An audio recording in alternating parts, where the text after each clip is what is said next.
এই শনিবার মুসলমান ভাইদের একটা বড় উৎসব, তাদের ধর্ম অনুযায়ী একটা পালন হবে। যাদের বাড়ির পাশাপাশি মুসলমান ভাইরা থাকে তারা জানে, আমাদের বাড়ির পাশাপাশিও আছে, যেটাকে মুসলিমি ভাষায় বকরি ঈদ বলা হয়। বকরি মানে হচ্ছে ছাগল বা ভেড়া জাতীয় কোনো পশু, ঈদ। আর এটাকে মুসলমানি ভাষায় বলে ঈদ উল দোহা। এই উৎসবটার ভালো নাম। ঈদ শব্দের অর্থ হচ্ছে কি জানেন? ঈদ শব্দের অর্থ হচ্ছে সমর্পণ করা।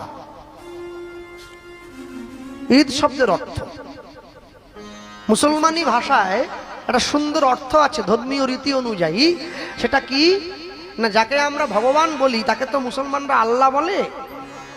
এই আল্লাহ নবী ইব্রাহিমকে পরীক্ষা করবার জন্য একটা মহা পরীক্ষায় ফেলে দিয়েছিল যে তুমি যদি আমাকে সত্যি ভালোবেসে থাকো তাহলে তোমার জীবনের সব থেকে প্রিয় জিনিসটা তুমি আমাকে উৎসর্গ করো, তাহলে আমি বুঝবো তুমি আমাকে ভালোবাসো।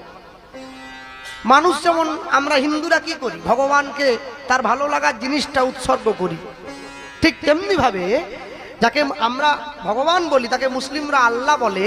তো সেই আল্লাহ নবী ইব্রাহিমকে বলেছিলেন যে তুমি তোমার জীবনের সব থেকে প্রিয় ভালোবাসার জিনিস যদি সত্যি আমাকে ভালোবেসে থাকো আমাকে উৎসর্গ করো। তো এই ইব্রাহিমের ছেলের নাম হচ্ছে ইসমাইল। তো এই আল্লাহকে ভালোবাসার প্রতীক হিসাবে এই নবী ইব্রাহিম তার প্রিয় পুত্র ইসমাইলকে আল্লাহর কাছে দিতে চেয়েছিলেন। তো ভগবানের কাছে তো সরাসরি দেওয়া যায় না, প্রাণে মেরে ফেলতে হবে।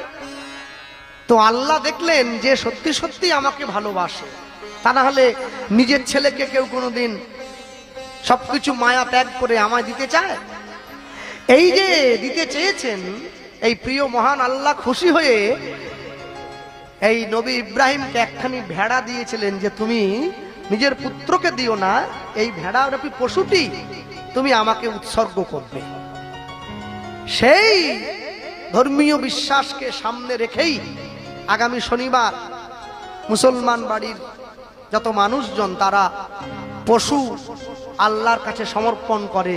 তারা পশুর মধ্যে দিয়ে নিজের জীবনের বার্তা আল্লাহর কাছে পৌঁছে দিতে চায়, যেটা বকরি ঈদ বা ঈদ উল দোহা নামে গোটা বিশ্ব সমাজে মুসলিম সমাজে পরিচিতি পেয়ে আসছে।